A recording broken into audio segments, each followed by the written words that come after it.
네, 여러분 안녕하십니까. 10분 서당 이야기한 자, 오늘 93강을 시작합니다. 93강 첫 번째 글자는 창고를 뜻하는 글자 곶집창입니다. 글자 구조를 보면 사람이 있고 지포가 있고 지포 안에 한이 있고 입구가 있죠. 자, 이 글자는 곡식을 담아두는 그 작은 집 창고를 본뜬 모양입니다. 지붕 모양을 사람인으로 썼고 한쪽 대문을 뜻하는 지포를 썼고 문 하나가 있다 해서 한이를 썼고 또 땅에 세웠다 해서 땅을 뜻하는 입구를 썼습니다. 자, 글자 이야기 정리하겠습니다. 지붕이 있고 한쪽 문이 있는 창고를 땅에 지은 곶집창입니다. 지붕이 있고 한쪽 문이 있는 창고를 땅에 지은 곶집창입니다. 곶집창이 들어간 활용어 중에는 창고라고 하는 말, 곶집창에 곶집고를 써서 물건을 저장하거나 보관하는 건물을 창고라고 하고 상평창이라고 하는 역사 용어가 있습니다. 항상상 평평할 평, 곶집창을 써서 고려 6대 임금 성종 12년 993년에 설치한 물가 조정을 위한 기관을 상평창이라고 합니다. 네, 다음 글자는 비롯할 창입니다. 먼저 비롯하다라고 하는 뜻을 알아야 되는데 새롭게 시작하다라는 뜻입니다. 네, 글자 구조를 보면 앞서 배웠던 곶집창이 있고 그리고 칼도가 있죠. 네, 이 글자는 두 개의 뜻을 가지고 있습니다. 새롭게 시작한다는 뜻도 있고 또 칼로 상처가 나다, 칼로 베이게 되다라는 뜻을 가지고 있습니다. 자, 새 창고를 짓기 시작하다, 칼에 상처가 난 비롯할 창입니다. 새 창고를 짓기 시작하다가 칼에 상처가 난 비롯할 창입니다. 창이라고 하는 말, 비롯할 창자에 뜻이를 써서 새로운 의견을 생각해낸다는 뜻이 창이란 뜻이고 창상이라고 하는 말이 있어요. 비롯할 창자에 다칠 상을 쓰면 칼날 따위에 다친 상처를 창상이라고 합니다. 다음에 배울 글자는 소축입니다. 12동물 12지지 중에서 두 번째 동물을 뜻하는 글자입니다. 네, 이 글자는 원래 날카로운 발톱, 좋지 않은 생김새를 뜻하는 추하다라고 하는 뜻을 가지고 있어요. 하지만 우리가 대부분 쓰는 글자는 소의 뜻으로 쓰는 소축으로 쓰기 때문에 글자 이야기를 정리하겠습니다. 자, 그림을 보시면서 칼로 두 줄을 잘라서 소의 콧뚜루에 꿰는 소축입니다. 칼로 두 줄을 잘라서 소의 콧뚜루에 깬 소축입니다. 소축이 들어간 사자성어 중에 계명축시라고 하는 말이 있습니다. 닭개, 울명, 소축, 떼시를 써서 새벽닭은 축시, 곧 새벽 1시에서 3시 사이에 온다는 뜻이 계명축시입니다. 네, 다음 배울 글자는 다스릴치입니다. 다스릴치의 글자 구조를 보니 물소의 변형이 있고 어머니 몸속에서 있는 태아를 뜻하는 아이태 별태가 있죠. 네, 아이태 별태가 나오는 글자 다시 한번 정리하고 가겠습니다. 자, 고기 몸 신체를 뜻하는 고기육의 변형이 붙으면 여인의 몸속에 태아가 생겼다는 아이별태가 되고 여자녀의 아이별태를 쓰면 여인의 몸속에 아이가 자라기 시작한다는 비로소시가 되고 그리고 죽은 뼈 아래 아이태 별태를 쓰면 죽을 것 같은 그 태아, 위태하다고 하는 위태할 태자가 됩니다. 자, 그래서 아이태 별태 다시 한번 정리해 보았습니다. 네, 그래서 다스릴치의 글자의 의미는 어머니 몸속의 그 양수 안에 쌓여진 그 태아가 잘 자라도록 어머니가 잘 보살피고 다스려야 된다는 다스릴치입니다. 어머니 몸속의 양수 안에서 태아가 잘 자라도록 보살피는 다스릴치입니다. 어머니의 몸 양수 속에서 태아가 잘 자라도록 보살피는 다스릴치입니다. 다스릴치가 들어간 사자성어 중에 치산치수라고 하는 말이 있습니다. 다스릴치 외산, 다스릴치 물수를 써서 산과 물을 잘 다스려서 이런 자연재해를 막는 일을 치산치수라고 합니다. 네, 다음 배울 글자는 바늘침입니다. 네, 글자 구조를 보니까 쇠를 뜻하는 쇠금이 있고 열십이 있죠. 열십은 세 가지 뜻으로 쓴다 그랬죠. 많다, 나뭇가지, 침. 여기서는 침의 모양입니다. 또 만든 열심 모양의 침이 바늘침입니다. 쇠로 만든 열심 모양의 침이 바늘침입니다. 네, 바늘침이 들어간 사자성어 중에 침소봉대라고 하는 말이 있어요. 바늘침, 작을소, 몽둥이봉, 큰 데를 써서 바늘만한 것을 몽둥이만하다고 말하는 뜻으로 아주 작은 일을 크게 과장해서 말한다는 뜻이 침소봉대입니다. 네, 다음에 배울 글자는 마음이 유쾌해진다는 글자, 유쾌할 쾌입니다. 글자 구조를 보니까 마음심의 변형이 있고 터질 쾌가 있죠.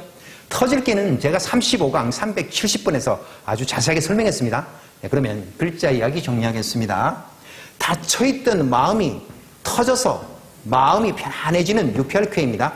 닫혀있던 마음이 터져서 마음이 편안해지는 유쾌할 쾌입니다.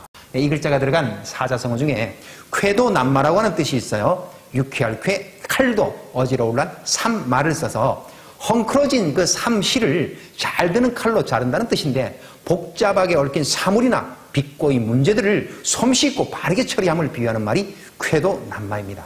네, 다음에 배울 글자는 버슬탈입니다. 먼저 글자 구조를 보면 고기 몸 신체를 뜻하는 고기의 변형이 있고 그리고 바꿀태, 기쁠태가 결합되어 있죠.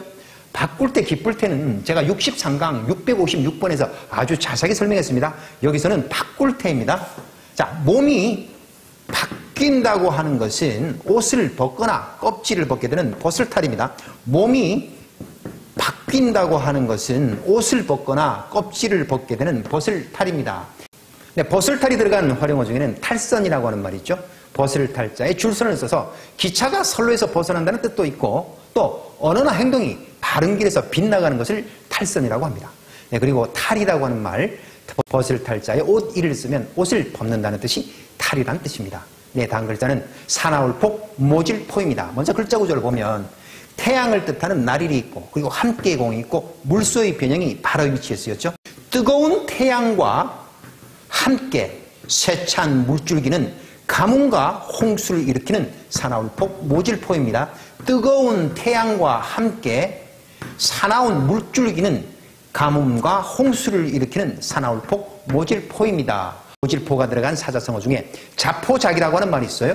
스스로자 모질포, 스스로자 버릴 길을 써서 자신을 스스로 해치고 버린다는 뜻인데 몸가짐이나 행동을 되는 대로 막 하는 것을 자포자기라고 하고 또 사나울폭이 들어간 사자성어 중에는 폭음폭식이라고 하는 말이 있어요. 사나울폭 마시듬, 사나울폭 먹을식을 쓰면 음식과 술 등을 한꺼번에 많이 먹는다는 뜻이 폭음폭식입니다.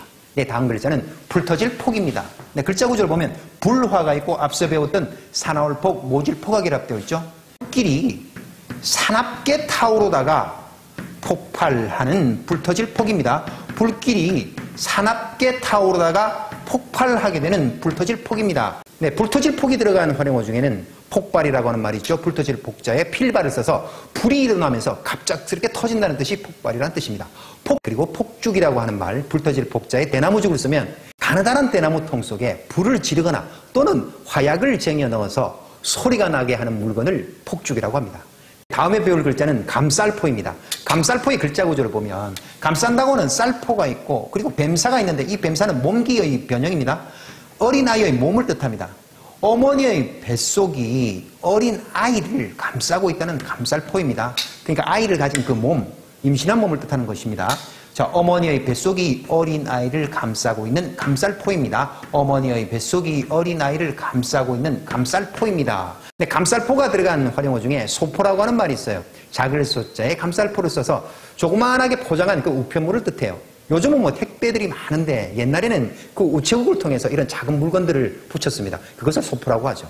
포용력이라고 하는 말도 있어요. 감쌀포, 담을용, 힘력을 쓰면 마음씨가 너그러워서 남의 잘못을 허용하고 이해해주고 감싸주는 힘을 포용력이라고 합니다. 그러면 93강에서 배웠던 글자 머릿속에 정리해 봅시다. 곶집창입니다. 지붕이 있고 한쪽 문이 있는 창고를 땅에 지은 곶집창, 곶집창. 다음은 비롯할 창입니다. 새 창고를 짓기 시작하다 칼에 상처가 난 비롯할 창, 비롯할 창. 다음은 소축입니다. 칼로 두 줄을 잘라서 소의 콧뚜레를 꿰는 소축, 소축. 네, 다음은 다스릴치입니다. 어머니의 몸, 양수 속에서 태아가 잘 자라도록 보살피는 다스릴치, 다스릴치. 다음은 바늘침입니다. 쇠로 만든 그 열심 모양의 침이 바늘침, 바늘침입니다. 아이벨테, 비로소시, 미피할테. 다음은 유쾌할 쾌입니다. 닫혀있던 마음이 터져서 마음이 즐거워지는 유쾌할 쾌, 유쾌할 쾌. 다음은 버슬탈입니다. 몸이 바뀐다는 것은 옷을 벗거나 껍질을 벗는 버슬탈, 버슬탈. 다음은 사나울폭, 모질포입니다. 뜨거운 태양과 함께 세찬 물줄기는 가뭄과 홍수를 가져오는 사나울폭, 모질포, 사나울폭, 모질포입니다. 다음은 불터질폭입니다. 불길이 세차게 피어올라 폭발하는 불터질폭, 불터질폭. 다음은 감쌀포입니다. 어머니 뱃속이 감싸고 있는 그 어린 태아를 뜻하는 감쌀포, 감쌀포. 네, 여러분 93강 이야기도 재밌게 잘 들으셨나요? 복습은 언제나 빠른 배속으로 두세 번 꼭 하시기 바랍니다. 네, 그러면 여러분들과는 94강에서 만나 뵙겠습니다. 안녕히 계십시오.